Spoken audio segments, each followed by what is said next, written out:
Estás escuchando Economía de Trinchera, la columna de Bruno Suárez Cayetano y Panther Consultora. Le vamos a dar la bienvenida a Bruno Suárez Cayetano, nuestro economista de trinchera, todavía en Buenos Aires. Y con traje. Y no. No me diga que. Ya pasó el Congreso Económico Argentino, pasaron todos los grosos, también el grosso de Bruno, pero pasó Caputo, Sturzenegger, el Jabo. Y bueno. Pasaron todos. Y nosotros. Creo que también pasó Bausili, pasaron varios gobernadores, y ahí estaba Bruno, seguramente ahora con una suerte de resumen o de balance de lo que fueron estas 2 jornadas. Bruno, bienvenido. Buen día, Juan, buen día, Liliana, y bueno, buen día a toda la audiencia. Buen día. Pasaron cosas, entre otras cosas, pasaron cosas. Sí, como decía, abrió Caputo, cerró Milei, la verdad que también cerró tarde, porque Milei arrancó a hablar 6 de la tarde, y estuvo 1 hora y media hablando, que uno decía, bueno, viene del Congreso, viene de dar 2 charlas más, sí, se va a querer ir a la casa. Y la verdad que si no lo sacaban, se quedaba. Pero bueno, sí. después títulos interesantes. No sé si querés que te haga un repaso general. Dale, sí. Que arranque por Milei. Dale, arrancá por Milei, que es como lo más nuevo. Bien, bueno, el tema Milei ya arrancó los primeros 5 minutos, él se dedicó mucho a, al principio era muy teórico, críticas al socialismo, a Keynes, etcétera, pero ya a los 5 minutos tiene una frase que dijo, bueno, porque el mejor ministro de Economía de la historia, y yo digo, bueno, él hasta hace un año, 2 años era Cavallo, sí. Bueno, no. ahora es Caputo. Entonces fue un elogio a la primera fila, básicamente. Y bueno, dejó títulos, ya anoté un par, para que no rimbombante. Va a sonar fuerte. La presidiaria dejó un sistema provisional que impide que el gasto público sea un menor. Falta que haga la referencia a Cristina Fernández de Kirchner. Después, por ejemplo, habló de esto del concepto de Schumpeter de destrucción creativa, donde dijo, mirá, algunos sectores van a crecer y otros lamentablemente no le va a ir bien, se tendrán que readaptar. Esa fue lisa y llanamente la explicación. Él dijo, del Estado no esperen nada, no esperen que le digamos vayan para acá o para acá. El empresario, otra cosa, el empresario es el héroe, nosotros no vamos a intervenir desde acá. Y bueno, y inmediatamente después de eso también habló de Don Chatarrín y Gomita Lumínica. O sea, hay un par de, no sé si contradicciones, pero bueno, no todos los empresarios son iguales en su vara. Ayer Don Chatarrín recibió otro revés, le dieron la espalda en otra licitación grande también. A Don Chatarrín. Obvio. Sí. Es que nada, aparte, no sé qué tanta buena fe ya hay para hacer el negocio, digamos, de ambos lados. Sí. Pero bueno, también habló de flexibilizar el mercado laboral justamente para hacer más fácil esta transición, por así decirlo. Sí. Y la verdad que yo, por ejemplo, lo vi pragmático en un sentido, que te acordás que ayer decíamos, che, ¿qué tan keynesiano o no keynesiano? Porque metió ya de principio, metió a rajatabla, mirá, acá keynesianismo no sabemos, pero por otro lado, en esta semana justamente Caputo también, se anunciaron reactivación de la obra pública, por un lado, se habló mucho de la hidrovía también, ahora están haciendo para bajar las tasas, o sea, tampoco no están dejando el mercado liberado, por así decirlo. Sí, el Estado va a tener un rol, por lo menos. Exactamente, ahora. Y en ese caso él, entre líneas, dijo, si X cosa no funciona, si X medida, X idea no funciona, se cambia. No nos ensañamos con ninguna idea, y ahí justamente, bueno, le había tomado de ejemplo a Caputo, que al estar en mesas de trading, no se puede casar con ninguna idea, sino con el número. Entonces te marca un poco de, mirá, si todo muy bien el anarcocapitalismo, pero si esto no funciona, no van a tener, en teoría no tendrían drama con, como esto de avanzar con la obra pública, por ejemplo. Ahí tiró una frase hablando de eso, que se la vinculó con Caputo, pero son esas frases que a mí no me gustan. Yo supongo que a muchas personas tampoco, más allá de que sean de uso corriente, ¿no? Pero estas metáforas que a veces usa Milei, dijo, si tal cosa no funciona o tal persona no funciona, 2 tiros en la cabeza y otra cosa. Dijo utilizó una metáfora así, ¿no? 2 tiros en la cabeza y listo. Tiene como esas metáforas raras que suenan hasta peligrosas, te diría. Pero bueno, él lo aplicó incluso para con funcionarios, ¿no? Nosotros apostamos a tal funcionario, no funciona, listo. 2 tiros en la cabeza y afuera y asume otro. Y hablando de Caputo, esto que vos decías, como es un trader, bueno, se fija en si esto te hace ganar plata o no te hace ganar plata, no en la teoría. Exacto, y tanto Caputo como Milei hicieron foco en el caso, ambos nombraron el caso de Milagro versus Fate como el gran ejemplo, si se quiere, que le calzó como anillo al dedo, porque la nota que le hicieron hace poco al gerente de Milagro, donde él dijo que, bueno, con el tema de las importaciones de Chile, tuvieron que reformar su producto, por lo que también él decir, bueno, por costo no vamos a competir nunca por una cuestión de salarios. Claro. Si querés competir por costo, tenés que poner los salarios de China y digamos que la gente no va a estar muy contenta, que digamos. Entonces, destacó esto de justamente, bueno, los autos italianos contra los autos de Estados Unidos, diferenciarse por diseño, por calidad, etcétera. Eso fue también una de las cosas que puso en mesa, además de, obviamente, miles de cifras que tiró, que después uno puede decir, che, acá está mirando solo una parte de la cara de la moneda, y acá, bueno, tiró 1000 datos, como por ejemplo que ya en el RIGI habían acumulado más de 100.000 millones de dólares, se esperan otros 40.000 millones. Después, la verdad que hay para cortar. Hay para ver, claro, el tema RIGI es un universo, hay que ver los que hicieron algún tipo de anuncio, los que hicieron algún tipo de confirmación, los que hicieron algún principio de inversión. Cada una de esas miradas te tira números y cifras distintas, ¿no?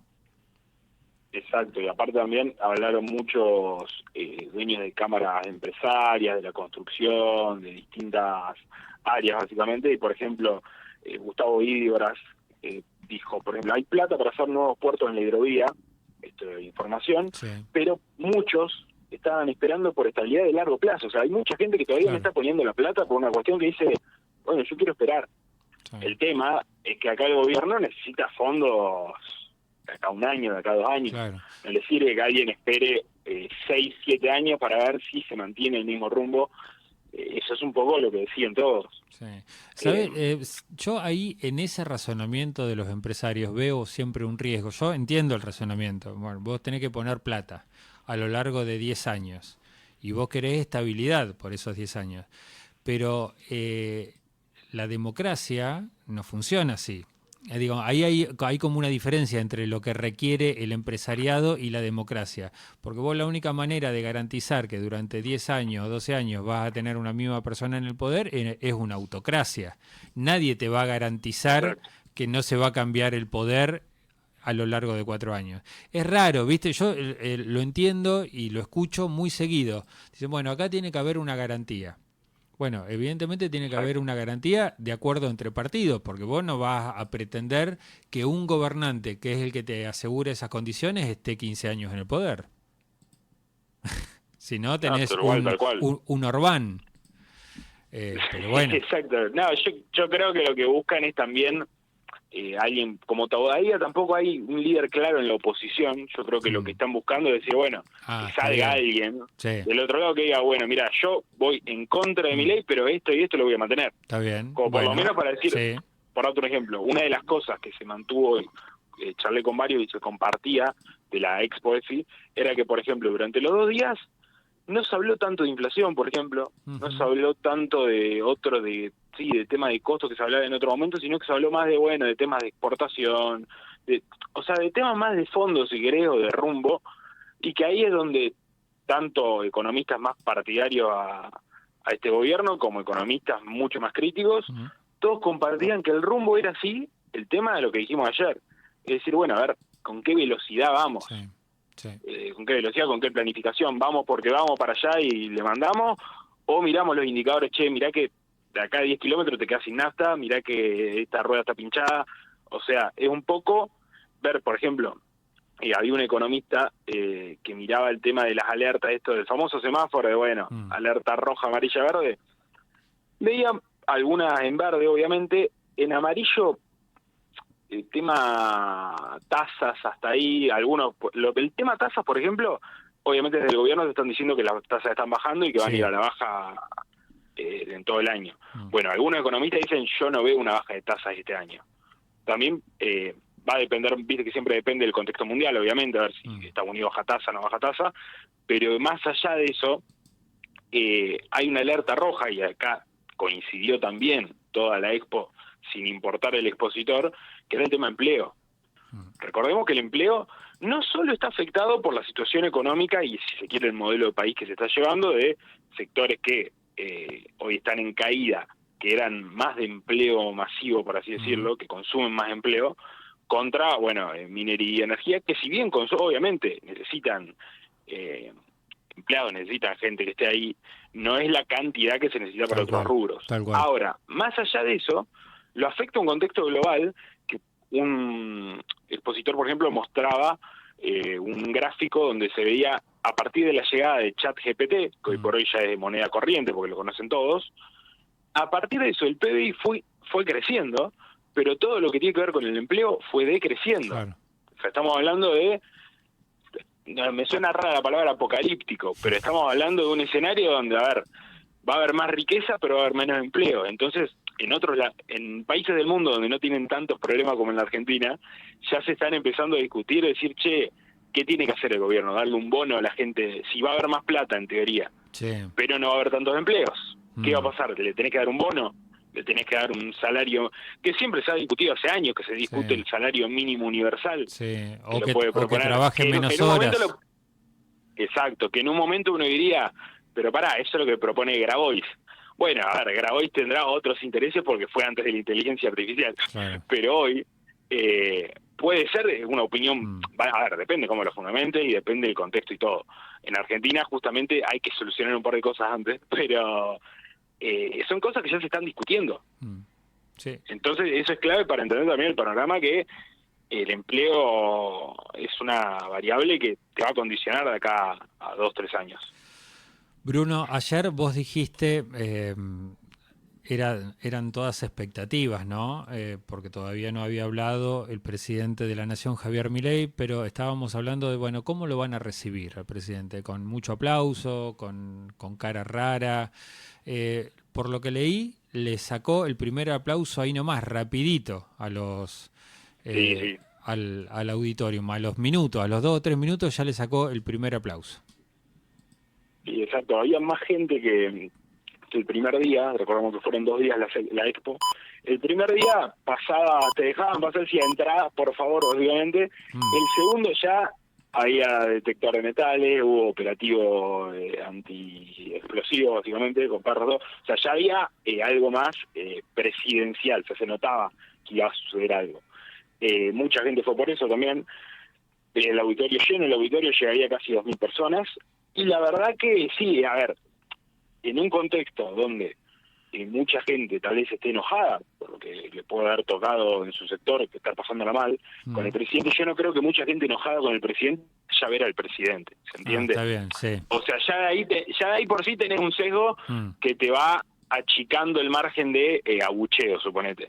Y después, ten en cuenta que la mayoría dentro de la Expo, recordemos que se llama Expo ESI por Economía, Finanzas e Inversiones. Sí. Recordemos que el sector financiero, intermediación financiera, fue de los que más creció durante el último año. Entonces, hay mucha gente ahí que la verdad, ojo, repetimos que cuando hicieron un par de preguntas a unos opositores que dijeron, ¿quién de ustedes está mejor que el año pasado? Pocos levantaron la mano. Eso cabe recalcar también. Pero cuando dijeron, bueno, ¿quiénes esperan estar mejor de acá a 2-3 años? Ya ahí levantaron todos. Entonces, es lo que decía un poco este tema de expectativas. Se comparte el rumbo. La verdad exactamente, la verdad que al presidente sí, se lo aplaudió mucho. Para mí, en algunos momentos, viste cuando fuerzan el silencio entre frases como para decir, bueno, ahora tiene que aplaudir. Exacto. En algunos momentos se notaba, ya te digo, lo que tiene el presidente, que por más que tire muchos datos, que uno puede estar o no de acuerdo, ya un análisis comunicacional, el tema es que te levanta la charla cuando justamente mete un don chatarrín, mete un presidiaria y juega para la tribuna un poco. Entonces, es como, en algún momento iba a recibir algún aplauso o alguna risa en ese sentido. Muy bien, Bruno, buen laburo por allá por Buenos Aires. ¿Ya está pegando la vuelta? Sí, hoy ya pegamos la vuelta. Y si querés, te digo otro dato, el último, más relacionado también a la política, porque, por ejemplo, había algunos analistas políticos donde decían que hoy se tiene, en base a varias consultoras y todo, un estimativo de 75% de probabilidad de reelección de Milei. Ahora, cuando uno ve la imagen pública, Milei tiene hoy 45%, y acá, che, ¿qué? 45-75, ¿qué diferencia hay? Bueno, tenés un 30% de gente que en teoría, si vamos al número, decís, bueno, no están mirándolo positivamente a Milei, pero puede ser que lo voten. También. Y ese 30% hoy es el que te va a definir la elección, si se quiere, que es el famoso 30% del tercio que el siempre del medio, va... sí. Exactamente. Entonces ahí te marca que yo no estoy tan seguro de ese 75% de reelección. Va a depender mucho de este año, la verdad. Sí, sí. Y va a depender de lo que haga Milei y va a depender de lo que se pare enfrente. Pero si hoy se presentara Javier Milei a elecciones, hoy gana. Hoy se calcula que sacaría por lo menos el 40% de los votos. Este es el dato. Si hay otra oposición, otro candidato, eso sube o baja, ¿no? Pero depende de él y depende de lo que proponga el resto. Exactamente, pasa hoy no tenés un referente, si se quiere, hoy cuando tenés que pensar en otro, tal vez que te dicen Kicillof, que está muy asociado hoy por ahí a Cristina Kirchner, entonces como que ese pelado la resta. Vi que lo han propuesto Jorge Brito, también, de River, por ejemplo. Sí. Yo creo que, a ver, mientras más moderado el perfil, seguramente más le pueda competir, ¿no? Sí. Pero bueno, habrá que ver. Por ahí pasa la cosa. Bruno, muchísimas gracias. Gracias, Juan. Saludos. Hasta luego. Bruno Suárez Cayetano con nosotros, Economía de Trinchera, todavía desde Buenos Aires, donde cubrió para Radio Tandil, en exclusiva, el Congreso Económico Argentino, donde estuvo desde Caputo hasta Javier Milei.